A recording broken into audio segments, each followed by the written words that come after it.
Hey guys, thank you for joining me today on Godspot. I want to talk to you about how to have a difficult conversation because Lord knows there's plenty to be had.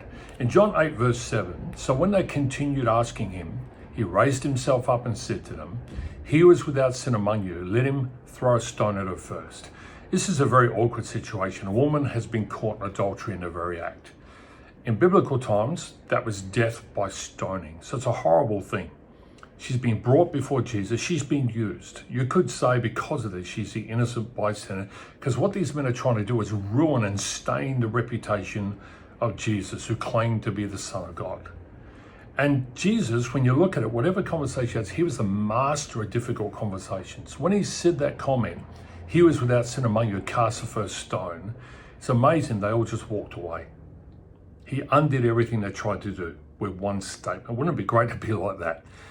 None of us are Jesus though.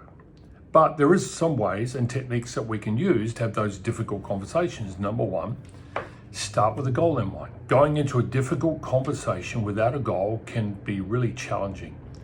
And if you have a clear objective, it can help you stay focused. It'll save you time and effort.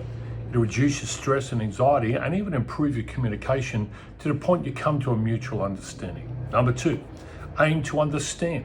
Approaching a difficult conversation to understand the other person's perspective is always essential.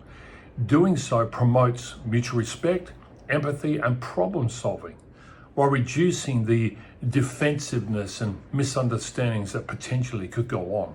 Number three, clarify without minimizing. Clarifying another person's perspective makes them feel valued. To avoid minimizing the person during the conversation, you need to be very effective in your communication skills.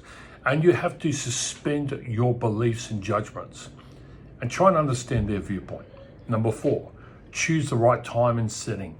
Timing is everything when it comes to difficult conversation. The worst time to do it is when you're triggered, when you're feeling emotional.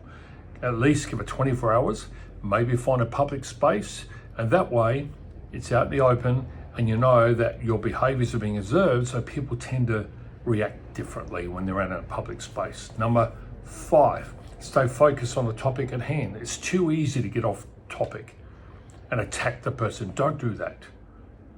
Stay with the facts, with the topic, what's the issue, and deal with that money. Number six, be empathetic.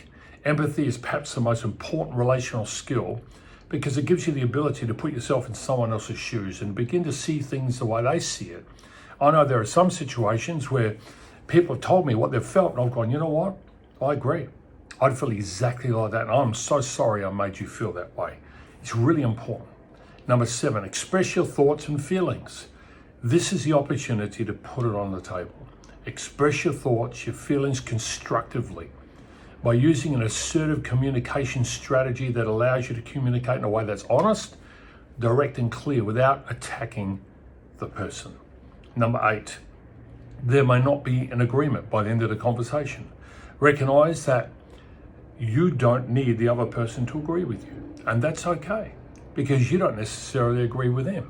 As long as the conversation's out in the open, you're being transparent and honest with each other, which builds for a better relationship. Number nine, seek solutions. The goal of having a difficult conversation should be ultimately to find a solution that both parties can agree on. And you can brainstorm it and find a way to resolve the issue at hand. And number 10, finally, follow up. After the conversation, it's always essential to follow up to make sure both people understand what you've agreed on.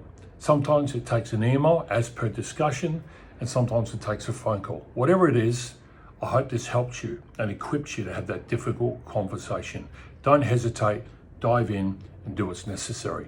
Thanks for listening. Hit the like button, share it with someone else. Thanks again.